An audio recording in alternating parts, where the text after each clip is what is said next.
आधा महीना गुजरता है तो आधा महीना बाकों में कट जाता है। तो किसी ने तकलीफ नहीं दिंदा ते भुख तो गल ही कोई नहीं, गुरबत की कोई बात नहीं। बाबू जी अस्सलाम वालेकुम। वालेकुम सलाम व रहमतुल्लाह व बरकातहू। की नाम है अपना? बशीर अहमद कहने। ਤੇ ਬਸ਼ੀਰ ਸਾਹਿਬ ਕਿੰਨਾ ਅਰਸਾ ਹੋ ਗਿਆ ਹੈ ਇਸ ਜਗ੍ਹਾ ਤੇ ਅੱਡਾ ਲਾਉਂਦੇ ਹੋਏ? ਇਹ ਜੀ ਕਿ ਨਾ ਤਕਰੀਬਨ ਕਿ ਨਾ ਜਦੋਂ ਦੀ ਮਿਲ ਛੱਡੀ ਹੈ ਨਾ ਤੇ ਫਿਰ ਬੁਢਾਪਾ ਆ ਗਿਆ ਤੇ ਫਿਰ ਇਹ ਕੰਮ ਕਰਦਾ ਹੈ ਜੀ। ਤੇ ਆ ਹੁਣ ਤਾਂ ਜਦੋਂ ਤਾਂ ਹਿੰਮਤ ਸੀਗੀ ਉਦੋਂ ਫਿਰ ਤੁਰ ਕੇ ਐਡੀ ਸੰਦੂਕੜੀ ਸੀ ਉਹ ਵਜ਼ਨ ਨਹੀਂ ਚੁੱਕਿਆ ਜਾਂਦਾ ਮੇਰੇ ਕੋਲ।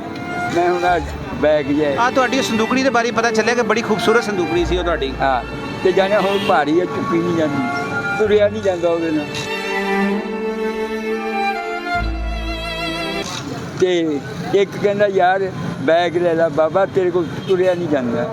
ਉਹ ਫਿਰ ਬੈਗ ਉਹ ਅੱਲਾ ਦੇ ਬੰਦੇ ਨੇ ਲੈ ਕੇ ਦਿੱਤਾ ਤੇ ਮੈਂ ਵਿੱਚ ਪਾਇਆ। ਤੇ ਆਪਣੀ ਕੀ ਉਮਰ ਹੈ ਅਸਲੇ? ਉਮਰ ਤਕਰੀਬਨ 85 ਕੁ ਹੈ, 85-90 ਹੈ। ਤੇ ਇਹ ਤੁਸੀਂ ਅਤਰ ਵੇਚਦੇ ਪਏ ਹੋ, ਕੀ ਸੋਚ ਕੇ ਵੇਚਦੇ ਹੋ? ਇਹ ਕਿ ਅੱਲਾ ਦੇ ਨਬੀ ਦਾ ਹੁਕਮ ਹੈ ਕਿ ਮਜ਼ਦੂਰੀ ਕਰ, ਮਦਦ ਤੇਰੀ ਮੈਂ ਕਰਾਂਗਾ, ਕਿ ਦੇਣੇ ਵਾਲਾ ਅੱਲਾ ਹੈ। ਤੇ ਇਹ ਹੈ ਵੀ ਅੱਲਾ ਅੱਗੇ ਇਹ ਦੁਆ ਕੀਤੀ, ਯਾ ਅੱਲਾ ਤੂੰ ਆਪਦੀ ਰਹਿਮਤ ਦਾ ਸਦਕਾ ਤੂੰ ਆਪ ਦਾ ਮੁਤਾਜ ਰੱਖ। ਤੇਰੀ ਮੁਤਾਜ਼ਗੀ ਸਾਨੂੰ ਬੜੀ ਅੱਛੀ ਹੈ। ਬੇਸ਼ੱਕ ਮਿਰਚ ਨਾਲ ਵੀ ਰੋਟੀ ਦੇਂਗਾ ਤੇ ਅਲਹਮਦੁਲਿਲਾ, ਅੱਲਾ ਤੇਰਾ ਸ਼ੁਕਰ ਹੈ। ਤੇ ਬਾਬਾ ਜੀ ਕਿਸ ਤਰ੍ਹਾਂ ਗੁਜ਼ਾਰਾ ਹੋ ਰਿਹਾ ਹੈ? ਮਹਿੰਗਾਈ ਇੰਨੀ ਵੱਧ ਗਈ ਹੈ ਉਸ ਦੌਰ ਦੇ ਵਿੱਚ, ਤੇ ਕਿਸ ਤਰ੍ਹਾਂ ਆਪਣਾ ਗੁਜ਼ਾਰਾ ਹੋ ਰਿਹਾ ਹੈ? ਗੁਜ਼ਾਰਾ ਇਹ ਆ, ਅੱਜ ਇੱਕ ਵਕਤ ਹੀ ਐਸਾ ਆ ਗਿਆ, ਪਾਕਿਸਤਾਨ ਹੈ ਸਾਡਾ, ਪਾਕਿਸਤਾਨ ਆਪਣਾ ਵਤਨ ਹੈ। ਅਗਲੇ ਕਹਿੰਦੇ ਭਾਈ ਜੀ ਹੁਣ ਕਿਰਾਏ ਦੇਈਏ, ਕੀ ਕਰੀਏ? ਅੱਲਾ ਦੀ ਜ਼ਾਤ ਐਸੀ ਹੈ ਕਿ ਕਹਿੰਦਾ ਉਹ ਗੈਬ ਤੋਂ ਰੋਜ਼ੀ ਪਹੁੰਚਾ ਦੇ, ਉਹਦੇ ਖਜ਼ਾਨੇ 'ਚ ਕਮੀ ਕੋਈ ਨਹੀਂ। ਬੇਸ਼ੱਕ ਇਹ ਨਹੀਂ ਸੋਚਿਆ ਜੇ ਕਿਸੇ ਮੌਕੇ ਮੰਦਾ ਨਾ ਤਾਂ ਕੀ ਅਲਹਮਦੁਲਿਲਾ, ਅੱਲਾ ਇਹਦੇ 'ਚ ਕੋਈ ਰਾਜ਼ ਹੈ ਤੇਰਾ। ਸੁਭਾਨ ਅੱਲਾ, ਸੁਭਾਨ ਅੱਲਾ। ਤੁਸੀਂ ਫਿਰ ਵੀ ਸ਼ੁਕਰ ਅਦਾ ਕੀਤਾ ਅੱਲਾ ਦਾ? ਅੱਲਾ ਦਾ ਸ਼ੁਕਰ ਅਦਾ ਕੀਤਾ। ਮੈਨੂੰ ਇਹ ਪਤਾ ਚੱਲਿਆ ਸੀ, ਕਿਸੇ ਨੇ ਮੈਨੂੰ ਤੁਹਾਡੇ ਕੋਲ ਭੇਜਿਆ, ਮੈਨੂੰ ਕਿਸੇ ਨੇ ਦੱਸਿਆ ਕਿ ਕਈ ਵਕਤ ਐਸਾ ਵੀ ਆਇਆ ਕਿ ਫਾਕਿਆਂ ਦਾ ਵੀ ਵਕਤ ਆਇਆ, ਘਰ ਦੇ ਵਿੱਚ ਬੜੀ ਪ੍ਰੋਬਲਮ ਆਈ, ਤੇ ਫਿਰ ਵੀ ਤੁਸੀਂ ਅੱਲਾ ਦਾ ਸ਼ੁਕਰ ਅਦਾ ਕੀਤਾ? ਅੱਲਾ ਦਾ ਸ਼ੁਕਰ ਅਦਾ ਕੀਤਾ ਕਿ ਅਸੀਂ ਅੱਲਾ ਦਾ ਇੱਕ ਸਕਿੰਟ ਦਾ ਦੇਣ ਨਹੀਂ ਦੇ ਸਕਦੇ, ਕਿੰਨਾ ਮੱਥਾ ਕਸਾਈ ਜਾਈਏ। ਆ ਇੱਕ ਨਜ਼ਰ ਆ, ਕਰੋੜਾਂ ਰੁਪਇਆ ਖਰਚ ਕੇ ਨਹੀਂ ਅਸੀਂ ਅੱਲਾ ਦਾ ਦੇਣ ਦੇ ਸਕਦੇ, ਪਾਣੀ ਦਾ ਦੇਣ ਨਹੀਂ ਦੇ ਸਕਦੇ, ਹਵਾ ਦਾ ਦੇਣ ਨਹੀਂ ਸਕਦੇ। ਇਨਸਾਨ ਦੀ ਜ਼ਿੰਦਗੀ ਹੈ ਹਵਾ। ਸਭ ਚੀਜ਼ਾਂ ਦੇ ਸ਼ੁਕਰ ਅਦਾ ਹੋਣਾ ਚਾਹੀਦਾ ਹੈ। ਅੱਲਾ ਦੇ ਸ਼ੁਕਰ ਅਲਹਮਦੁਲਿਲਾ ਪੜੋ। ਕਈ ਸਾਡੇ ਮੂਮਨ ਭਰਾ ਇਹੋ ਜਿਹੇ ਆ ਕਿ ਗਰੀਬਾਂ ਦੀਆਂ ਧੀਆਂ ਭੈਣਾਂ ਦਾएं ਹੱਥ ਨਾਲ ਸਕਾਬਤ ਕਰਦੇ, ਬਾएं ਨੂੰ ਮਲੂਮ ਨਹੀਂ ਹੋਣਾ। ਐ ਪਾਣੀ ਦਾ ਘੁੱਟ ਭਰਨਾ ਨਾ, ਪਾਕਿਸਤਾਨ ਕਹਿੰਦੇ ਯੌਮ ਪਾਕਿਸਤਾਨ ਹੈ, ਸਾਨੂੰ ਪਤਾ ਯੌਮ ਪਾਕਿਸਤਾਨ ਜਿੱਦਣ ਝੰਡੇ ਚੜੇ ਆ ਨਾ, ਤੇ ਸਾਡਾ ਕੀ ਹਾਲ ਸੀ। ਕਿੰਨਾ ਮੁਸ਼ਕਿਲ ਦੌਰ ਸੀ ਉਹ, ਕਿੰਨਾ ਮੁਸ਼ਕਿਲ ਦੌਰ ਸੀ ਜਦੋਂ ਤੁਸੀਂ ਪਾਕਿਸਤਾਨ ਜਦੋਂ ਆਏ ਨੇ, ਮਾਜਰੀਨ ਆਏ ਨੇ ਉਧਰੋਂ ਦੇ ਸਭ ਕੁਝ। ਤੇ ਉਹਨੇ ਜਿਹੜਾ ਤੁਸੀਂ ਸਮਾਨ ਲਗਾਇਆ ਹੈ, ਤੁਸੀਂ ਇੰਨੇ ਅਰਸੇ ਤੋਂ ਇੱਥੇ ਬੈਠੇ ਹੋ, ਪਿਛਲੇ 10-15 ਸਾਲ ਤੋਂ ਕ੍ਰਿਸ਼ਨ ਨਗਰ, ਹਾਂਜੀ, ਤੇ ਇਸ ਏਜ ਦੇ ਵਿੱਚ ਵੀ ਤੁਸੀਂ ਅੱਲਾ ਦਾ ਸ਼ੁਕਰ ਅਦਾ ਕਰਦੇ ਹੋ। ਹਾਂਜੀ। ਤੇ हुकूमत ਨੂੰ ਕੀ ਪੈਗਾਮ ਦੇਣਾ ਚਾਹੁੰਦੇ ਹੋ? ਮਹਿੰਗਾਈ ਇੰਨੀ ਜ਼ਬਰਦਸਤ ਹੋ ਗਈ ਹੈ, ਕੀ ਪੈਗਾਮ ਦੇਣਾ ਚਾਹੁੰਦੇ ਲੇਕਿਨ ਚਾਹੀਦਾ हुकूमत ने बिना अगे ते तंदुरुस्त की जाने सार दुखड़े दी ते दुख पुछ ला किसी बीमार को भी दुख तकलीफ की चीज़ है। हुण जेह्ड़े जिन्हां कोल नोट आम है उन्हां नूं महंगाई कोई याद नहीं, जिन्हें ताज़ी करके खानी है ना, किराए भी देने, बच्चे तलीम नहीं दवा सकदा। ਜੋ ਵਕਤ ਆਇਆ ਫਾਕਿਆਂ ਦਾ, ਤੇ ਉਹ ਕੀ ਦੌਰ ਸੀ ਉਸ ਲਈ? ਅੱਲਾ ਨੂੰ ਕਿਸ ਤਰ੍ਹਾਂ ਤੁਸੀਂ ਅੱਲਾ ਦੇ ਉੱਤੇ ਇਤਮਾਦ ਕਰਕੇ, ਅੱਲਾ ਦਾ ਯਕੀਨ ਕਾਮਿਲ ਰੱਖ ਕੇ, ਕੀ ਤੁਹਾਡੇ ਉੱਤੇ ਉਸ ਲਈ ਗੁਜ਼ਰਦੀ ਪਈ ਸੀ ਜਦੋਂ ਘਰ ਖਾਣ ਨੂੰ ਤੁਸੀਂ ਕਹਿੰਦੇ ਵੀ ਖਰਚਾ ਨਹੀਂ ਗਾ ਸੀ? ਖਰਚਾ ਨਹੀਂ, ਅਸੀਂ ਯਕੀਨ ਜਾਣੀ ਆ ਜਿਹੜਾ ਸਾਗ ਹੈ ਨਾ ਸੁਣਦਾ, ਇਹ ਤੋੜ ਤਾੜ ਕੇ ਨਾ ਤੇ ਪਕਾ ਕੇ ਇਹਦੇ ਨਾਲ ਰੱਜਣਾ, ਇੱਕ ਰੋਟੀ ਯਾਦ ਦੀ ਰੋਟੀ ਖਾ ਕੇ ਗੁਜ਼ਾਰਾ ਕਰ। ਅਲਹਮਦੁਲਿਲਾ, ਅੱਲਾ ਦਾ ਸ਼ੁਕਰ ਹੈ, ਕੋਈ ਬਾਤ ਨਹੀਂ। ਫਿਰ ਵੀ ਅੱਲਾ ਦਾ ਸ਼ੁਕਰ ਅਦਾ ਕੀਤਾ? ਅੱਲਾ ਦਾ ਸ਼ੁਕਰ ਅਦਾ ਕੀਤਾ। ਅੱਲਾ ਦਾ ਹਰ ਦਮ ਨਾਲ ਸ਼ੁਕਰ ਹੈ ਕਿ ਅਸੀਂ ਆ ਜਿਹੜੇ ਕਿ ਇੱਕ ਨਾਖਨ ਦੀ ਅੱਲਾ ਕੀਮਤ ਨਹੀਂ ਦੇ ਸਕਦੇ। ਸਦਕਾ ਤੂੰ ਆਪਣੇ ਹਬੀਬ ਦਾ, ਇਹ ਤੇਰੇ ਕਰਮ ਹੈ, ਇਹ ਤੇਰੇ ਕਰਮ ਹੈ। ਤੂੰ ਆਪਦੇ ਮਹਿਬੂਬ ਦਾ ਸਦਕਾ ਸਭ ਤੇ ਕਰਮ ਕਰਦਾ ਤੇ ਰਹਿਮਤ ਰੱਖਦਾ। ਅੱਜ ਰੋਟੀ ਰੁੱਖੀ ਮਿਲੀ, ਕੱਲ੍ਹ ਨੂੰ ਹੋ ਸਕਦਾ ਸਾਨੂੰ ਦਾਲ ਨਾਲ ਰੋਟੀ ਮਿਲੀ। ਤੇ ਇਹ ਗੋਡੇ ਦੇ ਕੀ ਬੰਨਿਆ ਜੇ? ਇਹ ਗੋਡੇ ਦੇ ਕਹਿੰਦੇ ਮੇਰੇ ਦਰਦ ਹੁੰਦੀ ਹੈ, ਜੋ ਉੱਠਦਾ ਨਾ ਐਂ ਕਰਕੇ ਪੈਂਦੀ ਹੈ।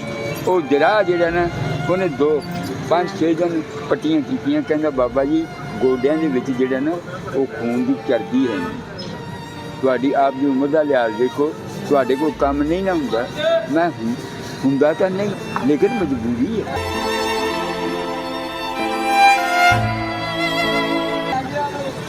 ਨਾ ਮੈਨੂੰ ਕੀ ਜ਼ਰੂਰਤ ਹੈ। ਅੱਛਾ, ਮੈਂ ਦੁਆ ਕਰਨਾ ਮੇਰਾ ਰੱਬ ਤੁਹਾਡੇ ਜੈਸੇ ਲੋਕਾਂ ਵਾਸਤੇ ਕੋਈ ਫਰਿਸ਼ਤਾ ਭੇਜੇ ਤੇ ਤੁਹਾਡੇ ਵਾਸਤੇ ਆਸਾਨੀਆਂ ਪੈਦਾ ਕਰੇ ਇਸ ਉਮਰ ਦੇ ਵਿੱਚ, ਤੇ ਜਾਂਦੇ ਜਾਂਦੇ ਅੱਲਾ ਬਰਕਤ। ਤੇ ਜਾਂਦੇ ਜਾਂਦੇ ਬਾਬਾ ਜੀ ਮੇਰੇ ਸਿਰ ਤੇ ਹੱਥ ਰੱਖ ਦਿਓ ਤੇ ਮੈਨੂੰ ਦੁਆ ਦੇ ਦੇਣਾ। ਅੱਲਾ ਆਵੇ ਆ ਦਿਨ ਅਗੇ ਕੋਈ ਵੇਖ ਬੇਟਾ, ਕੋਈ ਤੁਹਾਡੇ ਵਰਗੇ ਅਮੀਰ ਬੱਚੇ ਰੋਟੀ ਖਾਈ ਜਾਣ ਹੋਟਲ 'ਤੇ, ਤੇ ਉਹ ਬਾਬਾ ਕਹਿੰਦਾ ਯਾਰ ਮੈਨੂੰ ਬੜੀ ਭੁੱਖ ਲੱਗੀ ਪੁੱਤਰ, ਮੈਨੂੰ ਖਾਣਾ ਖਾਣਾ। ਬਾਬਾ ਜੀ ਜੇ ਚੀਜ਼ ਦਿਲ ਕਰਦਾ ਖਾਓ। ਉਹਨੇ ਆਪਣੀ ਮਰਜ਼ੀ ਦਾ ਖਾਣਾ ਲਿਆ, ਖਾ ਕੇ ਤੇ ਸਲਾਮ ਦੁਆ ਲਈ। ਬਾਬਾ ਜੀ ਤੁਸੀਂ ਦੁਆ ਨਾ ਕੀਤੀ, ਅਗੇ ਜਿਹਨੂੰ ਤੂੰ ਖੁਸ਼ ਕਰ ਦਿੱਤਾ ਕਿ ਉਹ ਦੁਆਵਾਂ ਵਿੱਚੋਂ ਨਾ ਨਿਕਲਣਗੀਆਂ, ਤੂੰ ਉਹਨੂੰ ਖੁਸ਼ ਕੀਤਾ, ਦਿਲ ਦੁਆ ਦੇਗਾ ਬੇਟਾ। ਅੱਲਾ ਤੁਹਾਡੇ ਵਾਸਤੇ ਸਿਹਤ ਦੇ, ਅੱਲਾ ਤੁਹਾਨੂੰ ਸਿਹਤ ਦੇਵੇ, ਅੱਲਾ ਤੁਹਾਡੇ ਵਾਸਤੇ ਆਸਾਨੀਆਂ ਪੈਦਾ। ਆਮੀਨ। ਕਿਸੇ ਨੂੰ ਮੁਤਾਜੀ ਨਾ ਦੇ। ਖੁਸ਼ ਰਹੋ ਬਾਬਾ ਜੀ। ਤੇ ਹੁਣ ਮੈਨੂੰ ਇਹ ਦੱਸੋ ਕਿ ਤੁਸੀਂ ਮੇਰੇ ਨਾਲ ਬੈਠ ਕੇ ਖਾਣਾ ਪਸੰਦ ਕਰੋਗੇ? ਜਦੋਂ ਅੱਡਾ ਤੁਸੀਂ ਚੁੱਕੋਗੇ ਮੈਂ ਤੁਹਾਡਾ ਇੰਤਜ਼ਾਰ ਕਰਾਂਗਾ। ਅਸੀਂ ਕਿਧਰੇ ਬੈਠ ਕੇ ਆਰਾਮ ਨਾਲ ਅੱਜ ਖਾਣਾ ਖਾਣੇ ਆ ਅੱਛੇ ਤਰੀਕੇ ਨਾਲ। ਮੈਂ ਸਮਝਾਂਗਾ ਕਿ ਮੈਂ ਆਪਣੇ ਵਾਲਿਦ ਸਾਹਿਬ ਦੇ ਨਾਲ ਬੈਠ ਕੇ ਖਾ ਰਿਹਾ। ਮੇਰੇ ਵਾਲਿਦ ਸਾਹਿਬ ਨਹੀਂ ਗਏ, ਮੇਰੇ ਮਾਂ ਬਾਪ ਨਹੀਂ ਗਏ, ਤੇ ਮੈਨੂੰ ਐਸਾ ਲੱਗੇਗਾ ਜਿਸ ਤਰ੍ਹਾਂ ਮੈਂ ਆਪਣੇ ਵੱਡਿਆਂ ਨਾਲ ਬੈਠ ਕੇ ਖਾ ਰਿਹਾ। ਅੱਛਾ, ਮੈਨੂੰ ਇਹ ਦੱਸੋ ਘਰ ਦਾ ਗੁਜ਼ਾਰਾ ਕਿਸ ਤਰ੍ਹਾਂ ਹੁੰਦਾ ਹੈ? वो बड़ी मुश्किल से होता है। ਨਹੀਂ, ਜਿਸ ਤਰ੍ਹਾਂ ਮਹਿੰਗਾਈ ਜਾ ਰਹੀ ਹੈ, ਕਿਸ ਤਰ੍ਹਾਂ ਤੁਹਾਡੀ ਤੇ ਸੇਲ ਰੋਜ਼ ਦੀ ਕਿੰਨੀ ਸੇਲ ਹੋ ਜਾਂਦੀ ਹੈ? ਮੈਂ ਤੇ ਜੋ ਤੁਹਾਡੇ ਕੋਲ ਸਮਾਨ ਪਿਆ ਹੈ, ਇਹ ਤੇ ਸਮਾਨ ਹੀ ਮੇਰਾ ਖਿਆਲ ਹੈ 4-5 ਹਜ਼ਾਰ ਤੋਂ ਜ਼ਿਆਦਾ ਸਮਾਨ ਨਹੀਂ ਹੈਗਾ, ਤੇ ਕਿਸ ਤਰ੍ਹਾਂ ਸੇਲ ਮਤਲਬ ਕਿਸ ਤਰ੍ਹਾਂ ਘਰ ਦਾ ਗੁਜ਼ਾਰਾ ਹੋ ਰਿਹਾ ਹੈ? वह बड़ी मुश्किल से होता है। बेटा मुलाजमत करता है, 17,000 रुपये तनख्वाह है उसकी। 80 ਸਾਲ ਦੇ ਹੋ ਗਏ ਤੇ ਅੱਜ ਵੀ ਤੁਸੀਂ ਕਮਾਈ ਦੇ ਜਿਹੜਾ ਨਾ ਘਰ ਦਾ ਰੋਜ਼ਗਾਰ ਚਲਾਉਣ ਵਾਸਤੇ ਲੱਗੇ ਹੋ। जी जी। ਤੇ ਕੀ ਕਹਿਣਾ ਚਾਹੋਗੇ? ਮਹਿੰਗਾਈ ਇੰਨੀ ਹੋ ਗਈ ਹੈ, ਹਕੂਮਤ ਨੂੰ ਕੀ ਕਹਿਣਾ ਚਾਹੋਗੇ? ਪਹਿਲੀ ਵੀ ਹਕੂਮਤਾਂ ਆਈਆਂ ਨੇ, ਕੀ ਦੇਖਿਆ ਪਾਕਿਸਤਾਨ ਦੀ ਤਰੱਕੀ ਦਾ, ਤੇ ਕਿਸ ਤਰ੍ਹਾਂ ਗੁਜ਼ਾਰਾ ਤੁਸੀਂ ਕਰਦੇ ਪਏ ਹੋ? वो बात बड़ी मुश्किल से गुजारा होता है। और ਇਹ ਜਿਹੜੀ ਤੁਸੀਂ ਗੱਲ ਦੱਸੀ ਹੈ ਕਿ ਫਾਕਿਆਂ ਤੇ ਵੀ ਕੁਝ ਜਿਹੜਾ ਨਾ ਫਾਕਿਆਂ ਤੇ ਵੀ ਗੁਜ਼ਰ ਜਾਂਦਾ ਹੈ, ਤੇ 17,000 में महीना तो नहीं ना गुजरता है। वो आधे महीने ਆਪਣੀ ਆਮਦਨੀ ਵੀ ਮੇਰੇ ਖਿਆਲ 10-15 ਹਜ਼ਾਰ ਹੀ ਹੋਏਗੀ ਮਹੀਨੇ ਦੀ, ਹੋਰ ਕਿੰਨੀ ਹੋਏਗੀ? जी। ਤੁਹਾਡੀ ਆਮਦਨੀ ਵੀ ਮੇਰੇ ਖਿਆਲ 15-20 ਹਜ਼ਾਰ ਹੀ ਹੋਏਗੀ, ਇਸ ਤੋਂ ਵੱਧ ਕੀ ਹੋਣੀ? हाँ बस मतलब कि यही है कि 500-700 रुपया वटिया तो चलो रुपया 200-300 200-300 कमा लिया बस। ਅੱਲਾ ਤੁਹਾਡੀ ਖੈਰ ਕਰੇ। ਤੇ ਅੱਛਾ, ਮੈਨੂੰ ਦੱਸੋ ਕਿਸ ਤਰ੍ਹਾਂ ਤੁਹਾਡਾ ਗੁਜ਼ਾਰਾ ਹੁੰਦਾ ਹੈ? ਮਸਲਨ ਇੰਨੀ ਆਮਦਨੀ ਦੇ ਵਿੱਚ ਤੇ ਘਰ ਦਾ ਗੁਜ਼ਾਰਾ ਨਹੀਂ ਹੁੰਦਾ, ਤੇ ਕਿਸ ਤਰ੍ਹਾਂ? वो बड़ी मुश्किल से गुजारा होता है। वो अपना कोई अल्लाह वाले आ जाते हैं, कोई 500 दे गया, कोई 1000 दे गया, बस ਇਸ ਤਰ੍ਹਾਂ ਕੋਈ ਅੱਲਾ ਦਾ ਬੰਦਾ ਆ ਜਾਂਦਾ ਹੈ ਤੇ ਤੁਹਾਨੂੰ ਤੁਹਾਡਾ ਸਿਲਸਿਲਾ ਚੱਲ ਪੈਂਦਾ ਹੈ। हाँ जी। वरना मतलब कि बहुत मुश्किल काम है। ਜ਼ਾਹਰੀ ਗੱਲ ਹੈ ਜੀ, ਤੁਹਾਡੀ 80 ਸਾਲ ਤੁਹਾਡੀ ਉਮਰ ਹੋ ਗਈ ਹੈ ਬਾਬਾ ਜੀ, ਤੇ ਤੁਹਾਡੇ ਕੋਲ ਜਿਹੜਾ ਸਮਾਨ ਵੀ ਹੈ, ਮੇਰੀ ਤਾਂ ਦੁਆ ਹੈ ਤੁਹਾਨੂੰ ਕੋਈ ਰੇਹੜੀ, ਕੋਈ ਇਸ ਚੈਨਲ ਦੀ ਵਸਾਦਤ ਨਾਲ ਤੁਹਾਨੂੰ ਕੋਈ ਰੇਹੜੀ ਬਣਾ ਕੇ ਦੇ ਦੇ। ਤੁਸੀਂ ਜ਼ਮੀਨ ਤੇ ਬੈਠੇ ਹੋਏ ਹੋ, ਮੈਨੂੰ ਬੜਾ ਦੁੱਖ ਹੋ ਰਿਹਾ ਹੈ ਕਿ ਜ਼ਮੀਨ ਤੇ ਬੈਠਣਾ ਵੈਸੇ ਹੀ ਮੁਸ਼ਕਿਲ ਹੈ, ਉੱਤੋਂ ਮਿੱਟੀ ਇੰਨੀ ਹੈ, ਤੇ ਤੁਹਾਨੂੰ ਕੋਈ ਰੇਹੜੀ ਦਾ ਇੰਤਜ਼ਾਮ ਕਰਕੇ कोई स्टोर का काम किया है। अच्छा। हाँ जी। आओ। कोठी दरवाजे में है जनरल स्टोर का। उन्होंने काफ़ी रुपया कमाया है, और बेटी को तलाक हो गई थी तो अपना जो सरमाया था बेटी की शादी पर लगा दिया, तो वो महीना सवा महीना उधर रही है, तो वो ਵਾਪਸ ਆ ਗਈ ਹੈ। वापस आ गई है। ਉਹਦੇ ਵੀ ਉਹ ਜ਼ਿੰਮੇਵਾਰੀ ਹੁਣ ਤੁਹਾਡੇ ਉੱਤੇ ਵੀ। हाँ जी। अब ਇਹ ਖਾਂਸੀ ਵੀ ਤੁਹਾਨੂੰ ਪਤਾ ਤੁਹਾਨੂੰ ਕਿਉਂ ਹੋ ਰਹੀ ਹੈ?